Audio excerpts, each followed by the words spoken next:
Hey, welcome back to the channel. All right, just finished hosting a watch party of Kabam's live stream on day one of Summoners Fest. One thing really important, guys, the Twitch drops are wild. I just claimed a 7-star rank 1-2 gem, a bunch of rebirth crystals. There's literally a Titan selector.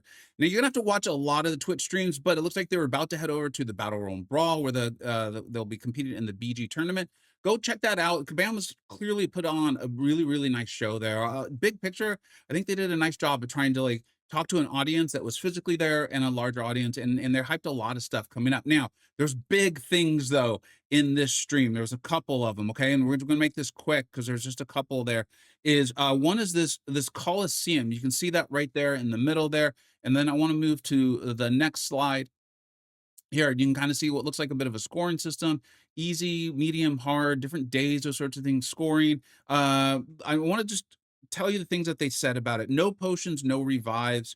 Basically, how many health bars can you get through? So it looks like it's going to be the same defender. You're going to go through multiple health bars. More health bars you get, meaning like the more times you beat them, essentially, the more points you'll get. This is going to be a new game mode coming in December. The Alliance version. So the Alliance version of it will be coming in December. The solo version will be releasing in January. This was one of the times where they give like a firm timeline on it. So I thought that at least sounds interesting. I'll give a little bit of my concerns on it, but the health bars are the core mechanic.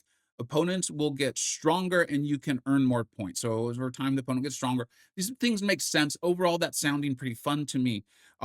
Each alliance member tries to put up 5 podiums. This is where I started to get a little like, oh no. So it's going to actually replace weeks of AQ. It's not going to replace AQ in total, unfortunately, but this sounds a little bit like raids, where it's 1 week maybe, and it's going to replace that week of a map. I think in general, someone who does not like map AQ, I am very excited about that. I do have concerns though about the stress that will put on like even my potential alliance if people aren't enjoying this, or maybe they don't feel like they can do it. Of course, my alliance, if you're an upside member, don't worry, we'll find our way to work through this. We'll do this. We'll play in together. We're having fun. But I don't think everyone maybe has that coordination and that sort of thing, or even those desires to stay together. So I want to see how this plays out. I will tell you though, and I want to hear your thoughts on it. Anything that says in place of AQ gets me at least a little bit excited. So there was that. Now we're going to move on to the next thing, which was called this Fortress. We joked about it that it sounded like Fortress of Salt. It was Fortress Assault. You can see it's up right there. They did show the slide on the kind of, well, you can see a competitive PvE mode launching next year. More details to come. Unfortunately, this was one of those things where I was talking about, like, I don't want to hear coming next month or whatever. Unfortunately, they did kind of have to do that. Of some things are going to be that way, of course.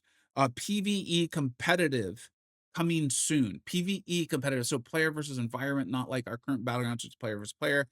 This is where I start to get concerned, and you let me know in the chat what you're thinking. I have a feeling this may have been the rumored thing that was not going to make players very happy. These are literal terms or words that were said, quotes. You build your own fortress. It is your entire roster that matters. Sometime in 2026, we've already got prestige top 30. I feel like we got enough stuff that benefits whales. I that concerns me. It sounds like it's like the new mode coming to the game. Um, and I hear entire roster, and it just I don't know. We'll see. We'll have to see. It sounds cool in a theory of like the collection of the champions and all that stuff. It feels a little counter to though what they've been doing with these incredibly brutal defenders, and then like the magic key to unlock them. That feels like it's getting away from the collection aspect to it and more towards like collecting certain champions. Maybe they're trying to provide a way for us to people who don't want to buy into that to have some fun. We'll have to see how it looks, but you tell me on initial sound how you're feeling about it. I have a feeling you're not going to be too hyped, but if you are, let me know. If you're not, also let me know. I will say this got me excited. I thought they were going to do nameless. They have that in the game. If that's an intentional wrong leak, I love it. Good job, Kabam. Way to go. I absolutely love that.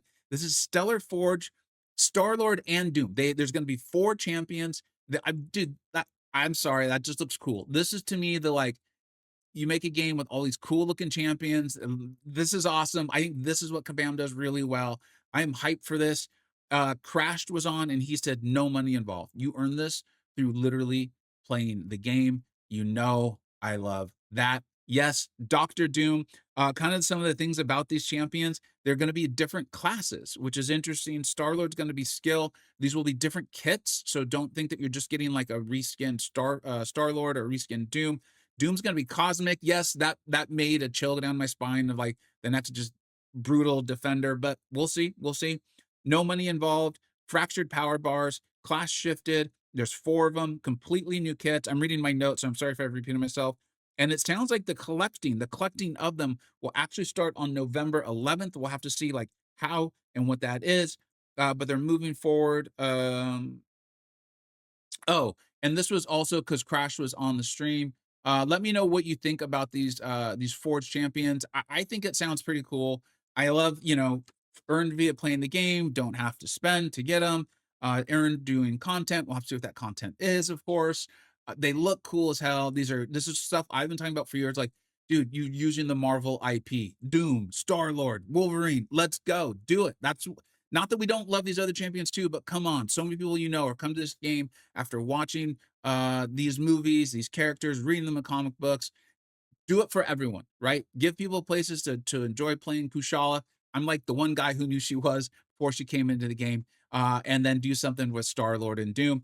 And then the one other thing that Crash did say was that it sounded like over the course of next year they are going to look to further consolidate all the various currencies, all the various stores into just Radiant, which I also think is awesome. Gives them the ability to move those around. That's it. That's it for day one. Hope you're enjoying it. Make sure you watch them on Twitch. Get those really really awesome Twitch drops, open up, get better at the game, that kind of stuff. And then we'll see as the course of the weekend goes. Maybe they'll talk about the AI and all that stuff. I have a feeling they won't. So I'm going to cover the stuff that I think sounds cool and important. Let me know what you think about all this. Thank you so much for watching. Take care.